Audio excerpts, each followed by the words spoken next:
internet Médina TV HD maa ngi leen di nuyu di leen dalal jàmm saa yu ma jàkkaarloo ak yéen damay am mbégte ak contentement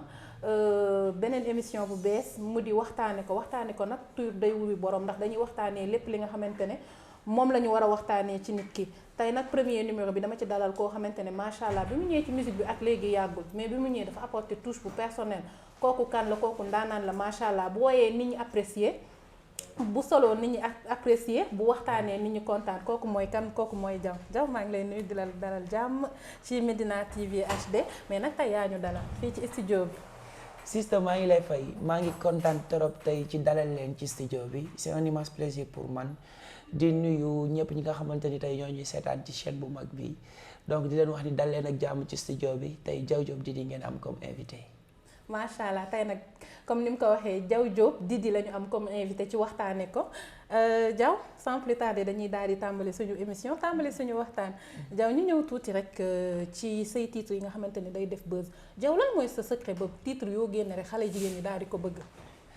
bon ñëpp sax laay wax du xale jigéen ñi maa ngi beral loxo jigéen ñi dama féministe bu ma. waaw samay xarit lañ na jigéen ñi samay xarit lañ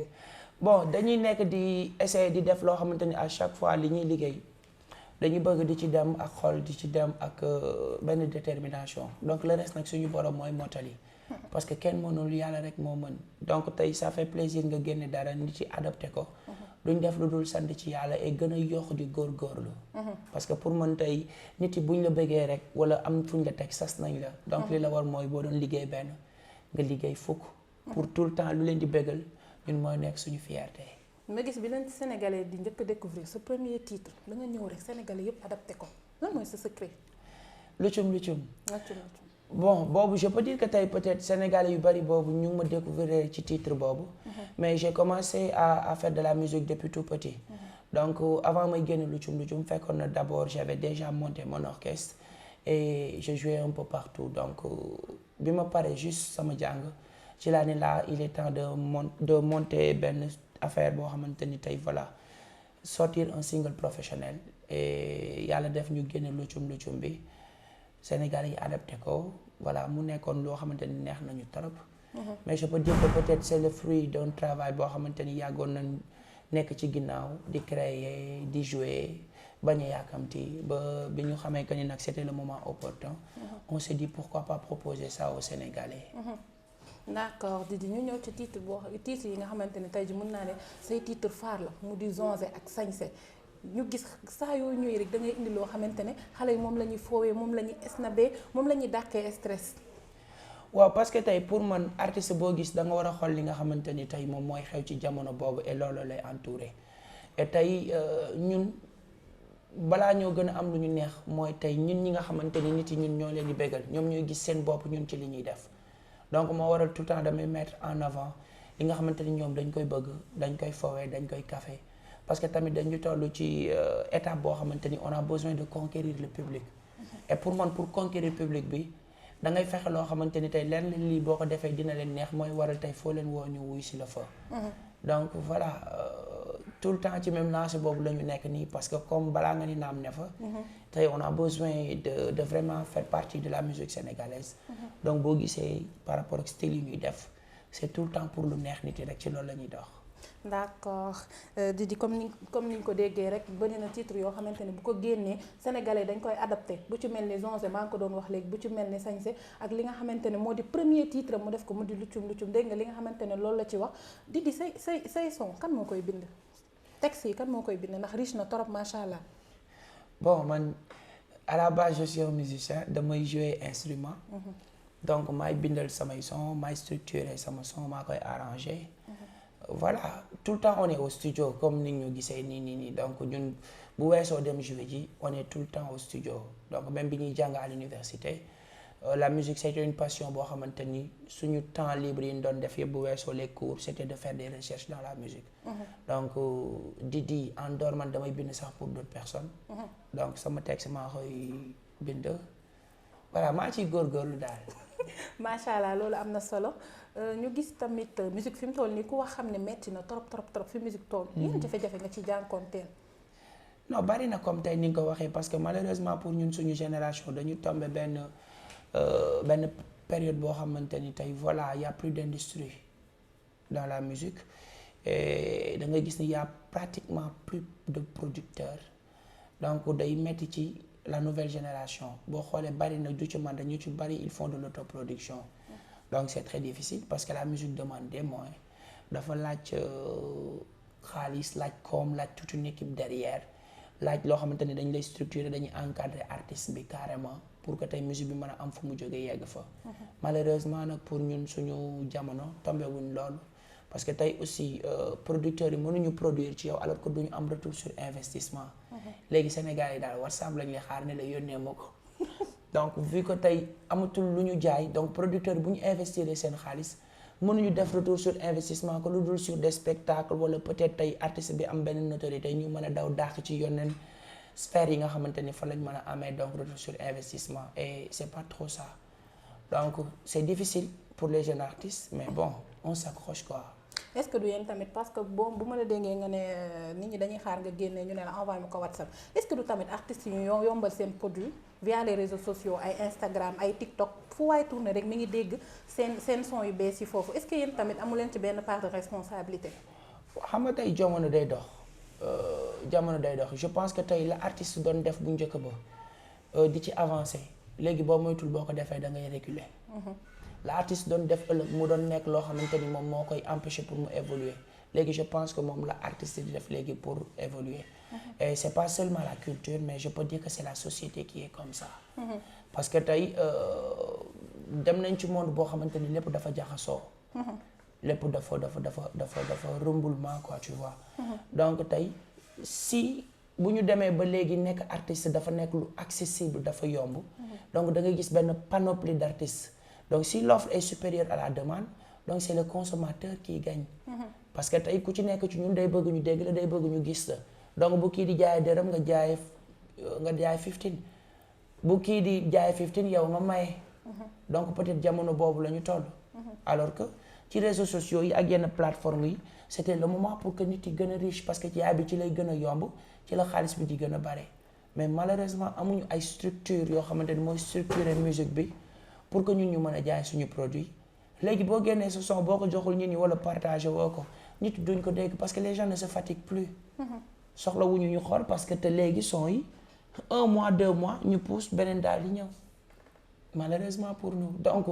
faute bi du ci artistes yi la mais la responsabilité est partagée parce que le public qui écoute ñoom tey jëwuñu def benn effort pour mën a dem jëndi pour artiste bi yow man xam naa ni pratiquement xam nga sama son yu bari mais ban nga ci mos a jënd da ngay toog ba mu yegg ci sa WhatsApp c'est dommage. waaw noonu la dégg nga li nga xamante ne loolu la wax mu di son yi fi mu toll nii est-ce que yaa ngi liggéey tey pour xool loo xamante ne di nga mën a jaay sa image via les réseaux sociaux que ce soit Instagram TikTok wala feneen. effectivement on essaie de s'adapter parce que tey foofu la àdduna bi toll mais man jàppal ni saa bu ma génnee sama son du ma ko génnee rek balancer ko. man dama am ay plateformes dama signer ci ay maisons de distribution yoo xam ne fa laay distribuer sama musique donc am na ñoo xamante ni ñi bëgg a jënd sama musique à chaque fois su ma génnee dara dañuy dem ci plateforme de streaming yi ñu jënd fa sama musique ñi télécharger ko ñi daal di fay donc bu dee YouTube wala dara tamit dama koy monétiser et tout ça donc voilà c'est pas facile parce que tey ñun amaguñu benn public boo xamante ni conscient nañ que ni tey le produit là que l'artiste fait il va falloir que tey moom mu mën a fexe de telle sorte que ñoom ñu jënd ko mooy waral mu am retour sur investissement donc tey voilà le problème est là mais on essaie de s'adapter. di yan relation nga am ak artistes yi nga xamante ne yéen a bokk génération. ay relation yu baax comme tout le monde man ama kenn benn xaar ma yàlla donc ñun ñëpp ñoo bokk ndey ñoo bokk baay nous sommes des frères et ñoo bokk li ñuy def mais public bi kenn moomu leen le public écoute tout le monde la preuve en est que tey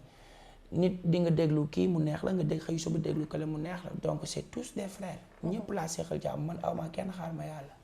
d'accord loolu reer na tey ji Didi boo doon tey ji tànn ci ñaari artiste rek kan nga ci bëgg defal duo entre Pape Diouf ak Wally Seck ban mooy doon sa choix. non man instant yi nag si duo bi ma bëgg a def ce serait suñu papa Youssou Ndour comme je l'ai toujours dit nekk na loo xamante ni depuis tout petit dama doon wax naan noo kii boo maagee maag moom dinañ woyandoo man ak moom donc depuis tout petit doon naa ko def mais que ça soit muy Wally muy Pape Diouf ñoom ñaar ñëpp ku ma ci defal duo aussi ce serait super parce que macha allah ñoom ñaar ñëpp ay maestro lañ te ñu ngi def lu nice. ñu gis ngeen defoon benn duo boo xamante ne dafa neex nit ñi sur YouTube mu di plateau gis-gis la woon Sen TV duo boobu loo ñu ci mën a mayaat rek. waaw c'était bien parce que ñëw nañ toog surprise la Wally ñëwee. xamuñu ne woon sax day ñëw mu ñëw fekk mu maa ngi joué benn morceau bu classique. Guantanamera. di ci joué wala benn morceau Youssou Ndour mu ñëw boof ci lu nice. loo xamante ni c'était vraiment cool. waaw mu ñëw par surprise mais c'était bien macha allah. macha allah moom daanaan la. waaw daanaan kenn du la moom. di ñëw ci son bi nga xamante ne nag moo yëngal jamono moom la xale yi bëgg. wiiri wiiri di ñëw ci wiiri wiiri. bon ça fait plaisir hein, quand tu sors quelque chose et que nga gis ni nit ñi adapté nañ ko parce que tey peut-être loolu lañ ciy jubloo. ñun bu ñu sañoon tey lépp lu ñu def lu mu mën a bégal nit yi dañ ci gën a xar suñu tànk tubéy parce que tey public bi lay déglu ñoom ñoo la mën a dooleel. tey loo doon ñoom ñoo la ko def. ñoom ngay tëgg ñu déplacé wu ñëw daal di lay seetaan si ñoom ngay génn ñu dooleel la ñii di la ñaanal donc tout ce que tu peux faire pour leur faire plaisir voilà tey boo ci mënee dox dañ ciy dox mooy li ma la wax te bu la benn nit bëggee rek sas na la. ndax kenn ku la bañ jar na daw ba dee. ngir ñi nga xamante ni je dirais pas bañ nan la mais peut-être xamuñu la. donc tey. bu ñu génnee wiiri wiiri bi nit ñi adapté ko duñ def lu dul kontaan ci te gën a xam ne gën nañu sas donc li ñu war mooy gën a liggéey pour defaat leneen loo xam ne Sénégal yi dañ ciy gën a gis seen bopp. pourquoi le nom de wiiri wiiri. waaw parce que man d'habitude boo xoolee ba ci samay titre damay préférer di créer ay termes ay sañse luccum ay jonge xam nga donc wiiri wiiri cette fois-ci tamit dama doon way mbëggeel et bu may way mbëggeel tout le temps titre bi dama koy accorder benn attention boo xamante ni tey voilà. ku ko dégg dina ni ok lan la bëgg a wax fii. et vu que ci son bi dama doon wax parce que tey ci tendance la ñu nekk nit yi dañuy nekk ci réseaux sociaux yi te ku ci nekk day bëgg a wan sa partenaire ne ko macha allah man tey yow man mi la yàlla jagleel da nga war a sant. parce que man la yàlla jox parce que lépp looy wër ci nit mu ngi ci man. donc boo xoolee genre dialogue laa ko def le texte pour montrer benn dialogue ci benn couple kii ne ko loo wiiri wiiri jaari ndaari c'est-à-dire c'est moi la personne qu'il te faut foo mënti dem tamit da ngay dellu siwaat ndax li ngay wër ci man la nekk moo waxoon ma loolu ma tuddee ko wiiri wiiri. non loolu dafa fort ñu gis ne clip bi tey jii da ngay indi clip boo xamante ni mën naa ne touche personnelle la. fu inspiration bu jóge dafa meilleur daal. waaw parce que tey dañuy jéem a essayer tout le temps di innover. D'habitude da ngay gis Sénégalais yi boo xoolee ba ci sama premier titre. Luccum aussi j'ai essayé. ma dem Medina def ko ci mbedd bi créer indi ay affaire yu naturel yoo xamante ni comme lii ça fait partie de notre quotidien donc tey duñ bëgg tout le temps di nekk ci luxe rek carrément donc on a fait la vidéo mais clip bi ñaari version lañ ko def donc benn version bi moo génnagum nii mën na am beneen version bi dinañ leen ko génneelaat mais version bi on a voulu carrément jouer un truc ci benn cadre boo xamante ni parce que mbëggeel du ci luxe rek mbëggeel ci fépp la mbëggeel du lu sensuel rek mbëggeel ci lépp la donc fii on a essayé jouer benn scénario via Olivier un Togolais boo xamante ni c'est un réalisateur donc quand il a écouté le morceau il m'a dit que ni pourquoi pas Sénégalais yi du ngeen mettre en avant yeneen aspects yi donc quand il m'a parlé de l'idée j'ai trouvé ça intéressant donc voilà ma jël ko créer bind scénario bi et tout ça donc ñu doog réaliser la vidéo ensemble. ñu gis ambiance kër famille nga dem ñu gis. c'était bizarre mère bi tey jii nga wane loo xamante ne dafa différent daal. waaw ba ci ménage yi léegi da ngay gis toi et moi tey nga indi kër famille ñëpp ci biir xale bu jigéen bi jël valise am di dem. gàddu uju peccar goy njëkke yi. ñëpp daal ne ko téye ko ne ko bul dem. fekk na jëkkër jee ngi toog seen càmmiñ. nekk ak ay xaritam ñu teg ataaya ñii di toog comme que genre këru ngéwal la. mu jóg ne leen mais bàyyi leen ko. fii fu mu mënti dem tamit dafay dellu si waat ndax maa koy tël di ko aj donc voilà on a voulu juste rester ci cadre bu naturel boobu et voilà am na ñoo xamante ni ils ont aimé par contre y en a d'autres ñoo xamante ni ils attendaient à un truc beaucoup plus sensuel mais voilà je pense qu'ils seront pas déçus am na ay surprises yu ñu leen dencal inch'Allah ñu gis ne tamit série bi nga xamante ne moo di en prise di def buzz way bi tey ji dafa bokk ci série bi ndax couple bi nga xamante ne moom la ñuy gën a suivre ci série bi dañ leen koy tegal naka nga def ba intégrer Marodi ndax Marodi nag du artistes yëpp la ñuy jël macha allah. bon en fait ils se sont rapprochés vers moi ñëw via Just mu proposé ma ne ma son bi nii bëgg nañ exactement ñu collaborer ci par rapport ak série bu bees bu ñuy def pour Emprise. Après j'ai dit mais pourquoi pas. Donc vu que tey nii affaire bi ñëwee c'est naturel parce que ki nga xamante ni moo géré seeni son mooy géré ay tout ça donc moom mooy defaral samay beat moo nekk sama beatmaker. Donc voilà c'était facile donc ça s'est établi naturellement. Lancement série yeeg yooyu yëpp may jouer en live boo gisee ba ci yenn épisodes yi et tout ça. Donc c'est comme ça que ça se passait ñu commencé di collaborer di ci liggéey. moo waral ngay gis son bi di tourner en boucle ci série bi. macha allah loolu am na solo question boo xamante ne nag depuis mu ma annoncé ne Diaw Diop di lay jël ñëpp a ngi naan ma laajal ma ko question bi Rose grande sœur d'amour maa ngi lay nuyu sa question bi maa ngi koy jàllale à quand le mariage. léegi rek nii maa ngi ci labat gu métti. gis nga wala gisagoo. léegi maa ngi ci labat gu métti léegi nii. léegi nii jékki-jékki rek affaire bi ne boum. waaw loolu dina neex ñu ngi koy xaar incha allah. Diaw lan mooy projet yi ci lan nga nekk. bon projet yi comme ni nga ko gisee ñu ngi au studio. donc tey kale woon nañ yoo xamante ni lu bari waroon nañ ko def mais bi corona bi ñëw dafa ralentir affaire yu bari. donc là ñu ngi continuer di def suñuy spectacle di def suñuy prestation les week-ends et tout ça. n'empêche ñu ngi def ay single. di ko génnee pour être là pour être présent mais incha allah bu da ngay gis bu confinement bi gënee relâché wu rek yàlla def ndox ci li nga xamante ni moo secoué àdduna bi. incha allah sénégalais yi dinañ jot li nga xamante ni boobu ba léegi moom la nekkoon studio di ko liggéey. mais nañu jàpp que ni depuis 2018 ñu ngi leen doon waajal pour sortir un album. mais vu que conditions yi permettre ko woon dañuy xaar tuuti rek affaire yi xaw a relâchement am tuuti rek après su ko defee ñu proposer leen dara mais n'empêche ñu ngi jouer chaque week-end ñu ngi nekk nii di def tour de plateau yi pour promouvoir le nouveau single. ak ci yeneen projet yoo xamante ni tey ñu ngi ciy nekk Sénégal yi dinañ ko gis pour bientôt. incha allah loolu ñu may nag ci wiiri wiiri avant ñuy tàggatoo. wiiri dafa am benn affaire bu bees buñ ci def. boo xamante ni live laa koy maye. donc ce soir je joue à Ubuntu. donc j'invite tout le monde tey bu ñu ñëwee dinañ ko am parce que maa ngi naan ci. Sambay mbayaan gi ci diggu lal bi moo la tere ñibbi sambay mbayaan gi ci diggu lal bi ay waay mbeeraay lu neex gi ci biir kër gi moo la tere ñibbi mbeeraay lu neex gi ci biir kër gi ba tax na maa lay tël di tël yow gone gi doon sa saytaane di la jommal yenn saay ma aj ba ca kaw wàcc la ci suuf di la baby rogganti tëppal ne la noppil ba tax na kon wiiri jaari ndaari. macha allah émission bi neexoon na lool vraiment ñu amoon mbégte ak contentement ci dalal bi nga xamante ne dalal nga ñu ko fii nga xamante ne moo di say studio ñu bàyyi la nga tàggantoog internet yi nga xamante ne ñoo la doon seetaan. donc di kontaan ci internet yëpp di leen wax ni voilà encore une fois c'est Diaw Diop Didi ça a été un immense plaisir pour moi partager ak yow émission bi jàkkaarloog ñoom. voilà di ñaanal Sénégal jàmm di ñaanal ñëpp voilà ñi fi bàyyi ko suñu borom yërëm leen xaare leen àjjana ñi tëdd ci lalu hôpitaux yi suñu borom fëgg seen bopp ñi caabi feete ginnaaw suñu borom daal di leen di gindiwaat ci yoon ba ñu yegg ci seen njaboot di leen wax ni Diaw Diop Didi la ñu ngi kontaan ci ñëpp di remercier ñëpp gis nañ doole bi ak support bi nga xamante ni moom la nit yi di def pour ñun di leen wax ni ñu gën a yokk suñu mbëbën mooy di leen bégal ba indil ay ndam pour la musique sénégalaise. voilà l'émission tire à sa fin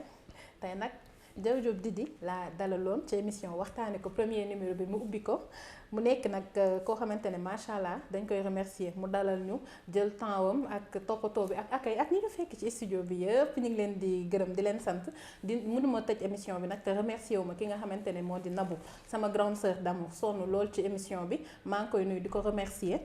mënuma tëj nag te remercier wu ma sama sponsor yi nga xamante ne tey jii ñoo fi jaar bu ma jagee ñoom la mu di Zeyna Zeka Style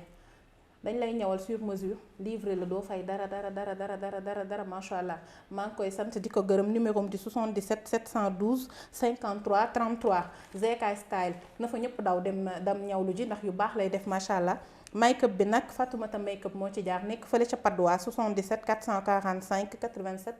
28 moom tamit yu baax lay def ku fa dem rek da ngay belli jongama comme ni ma def nii rek macha allah di gërëm Lamine moo nekkoon ci montage bi ak réalisation bi ak caméra bi. di leen jox dig daje beneen yoon incha allah fàtte naa sama assistante bi Anna borom Saint-Louis ma moitié d'amour maa ngi lay bisu lu bëree Anna Mafal Diagne waaw kay ñaareel xaritu jëkkëram nuyu naa la lu bëri di leen jox dig daje beneen yoon incha allah toujours sur Medina TV HD.